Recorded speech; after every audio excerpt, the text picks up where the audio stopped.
The old key turned in the rusty lock, making a grating noise before Ethan could push the heavy wooden door open. A wave of stuffy air, thick with the smell of mildew and the dust of time, rushed out to greet him. Apartment 701.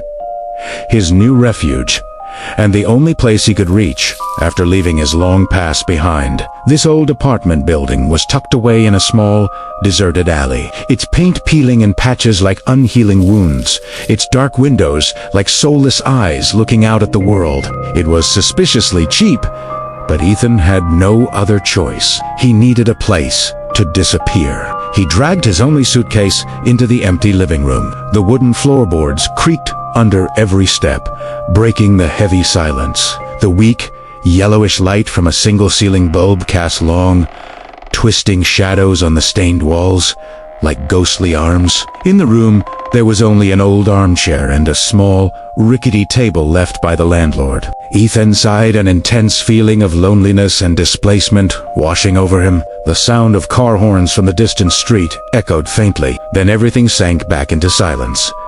A thick silence, almost tangible. He slammed the door shut, the sound echoing down the empty hallway. At least it was quiet, he told himself. But it was an eerie quiet. The first night passed uncomfortably. Ethan lay on a thin-air mattress in the middle of the floor, his ears pricked, listening to every strange sound of the building. The gurgling of water somewhere in the old pipes, the wind whistling through the window cracks like an endless whisper, the sound of the floorboards expanding and contracting with the temperature, sounding like soft footsteps. Sometimes he thought he heard a faint footstep in the hallway, but every time he held his breath to listen, there was only that terrifying silence. He tried to reassure himself, telling himself it was just a product of exhaustion and stress after the long journey, but the feeling of unease, that something isn't right, feeling clung to him. Occasionally, from the corner of his eye, he would see a blurry shadow dash past the frosted glass pane on the front door. But when he turned his head to look directly, there was nothing but a dark hallway. He began to feel like he was being watched, a chill running down his spine. On the third night, as the clock neared 2 in the morning, Ethan was awakened by a sound. Knock? Knock? Knock? It was a knock on the door. Gentle, steady knocks, but they rang out piercingly in the dead of night. His heart hammered. Who could be knocking at this hour? He tiptoed to the door, pressing his ear against the cold wood. Outside, absolute silence. He hesitated a moment, then slowly looked through the peephole. The hallway was pitch black, with only the faint yellow light from the far end casting a dim glow. Not a soul. Hello, Ethan called out, his voice trembling slightly. No answer. Only the moaning wind. Maybe he had misheard. He was about to turn back to bed when the knocking came again.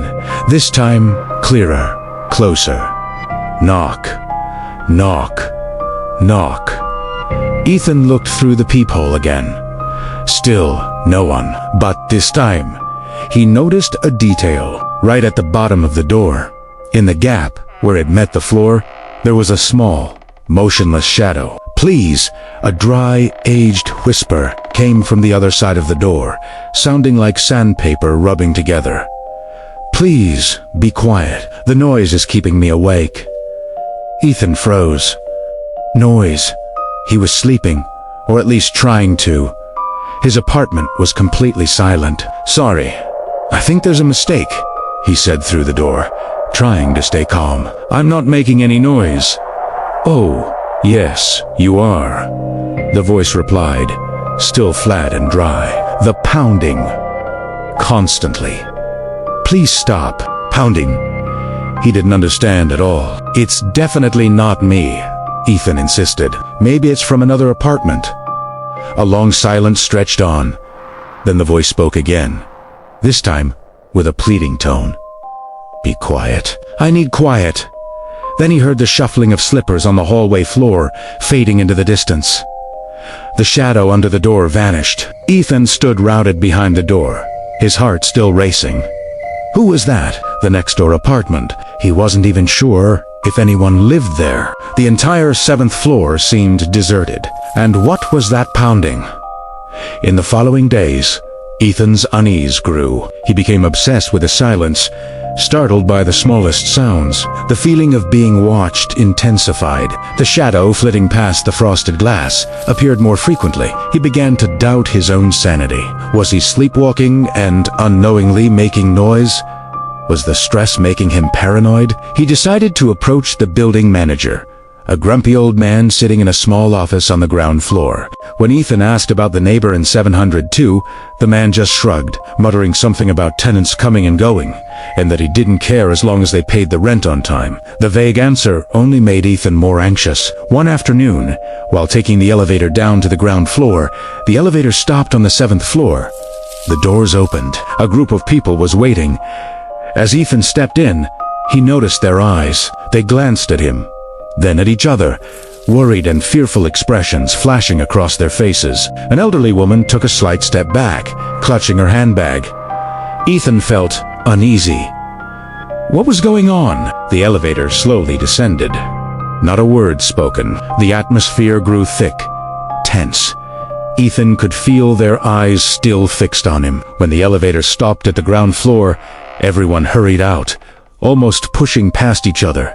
No one looking back at him. Only a well-dressed middle-aged man remained. Before stepping out, he turned back to look at Ethan, his eyes filled with pity and fear. "Be careful, kid," he said softly, his voice full of meaning. "That floor, it's not right. People don't stay there long." Then he hurried away, leaving Ethan standing alone in the elevator, his mind filled with confusion and fear. That warning was like adding fuel to the fire. That night, Ethan couldn't sleep. He sat in the old armchair, straining his ears for the slightest sound. Around 3 in the morning, the knocking came again, this time stronger, more insistent. Knock, knock, knock, knock. Ethan shot up, his heart threatening to burst from his chest. He ran to the door, looking through the peephole. The hallway was still dark and empty, but this time he sensed a distinct presence just outside. A coldness radiated from the door. "Shut up," the dry voice screamed. No longer a whisper, that pounding. "Stop it. I told you, it's not me," Ethan yelled back, his fear replaced by anger and helplessness. "Leave me alone." "You're lying!" the voice shrieked. "I hear it! I always hear it!" The endless pounding. Rage flared up in Ethan. He couldn't take it anymore. He had to confront whatever was out there. He yanked the deadbolt and threw the door open. The hallway was empty. Not a soul, just the dim yellow light at the end of the hall and the eerie silence. No shuffling slippers. Nothing at all. Ethan stood frozen in the doorway, breathing heavily. What just happened? He looked down at the gap under the door. No shadow. He looked at the door of apartment 702. It was closed, silent. "Is anyone there?" he shouted, his voice echoing in the deserted hallway. Silence. He stepped out into the hall, looking in both directions. Empty. The cold was still there, but nothing tangible. Could it be? Could it all have been his imagination? He went back into the apartment, slammed the door, and locked it tight. He leaned against the door, his whole body shaking. His mind was spinning. The pounding. The mysterious neighbor. The fearful eyes. The warning. What did it all mean? And then he heard it, a small, steady sound coming from inside his own apartment. Thump, thump, thump. It was very faint, almost inaudible, but in the absolute silence, it was unmistakable. Ethan held his breath, listening. Thump, thump, thump.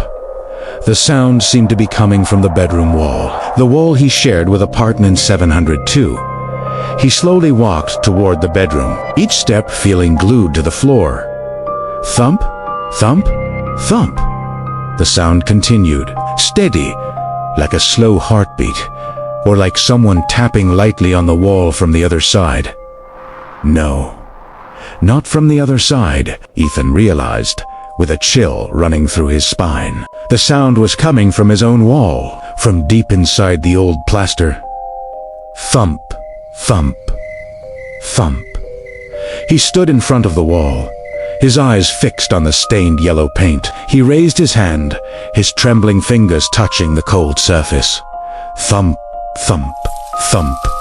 He could feel the faint vibrations under his fingertips. "Please stop," he whispered, not knowing who he was talking to. The sound ceased.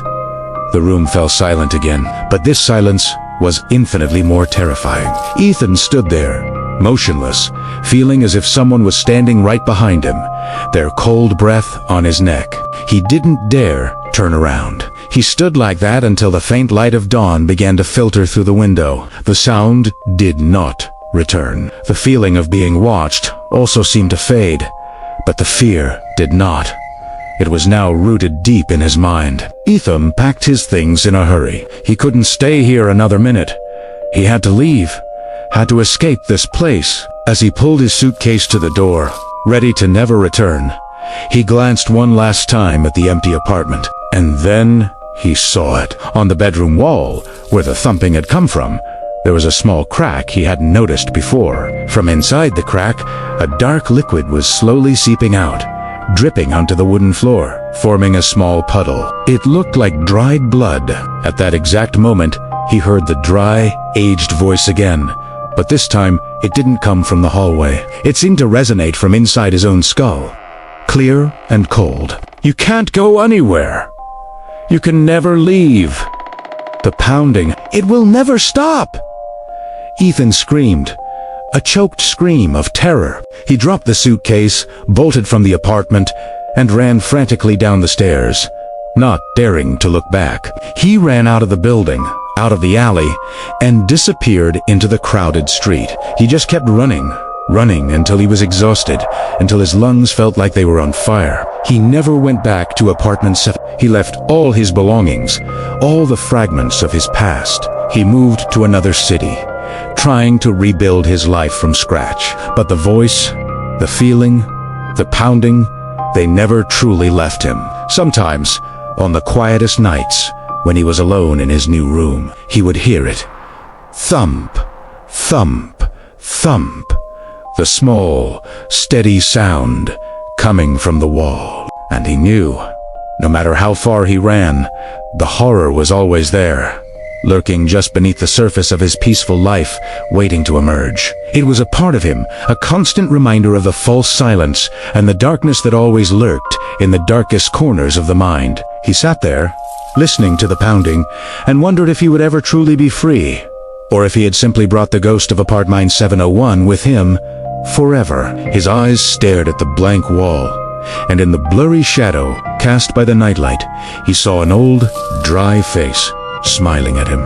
Thanks for watching until the end. What was your favorite part? Please let me know in the comments below. If you found this video helpful, don't forget to leave a like, share it, and subscribe to the channel so you won't miss my future content. Your support is my biggest motivation. Thank you all so much.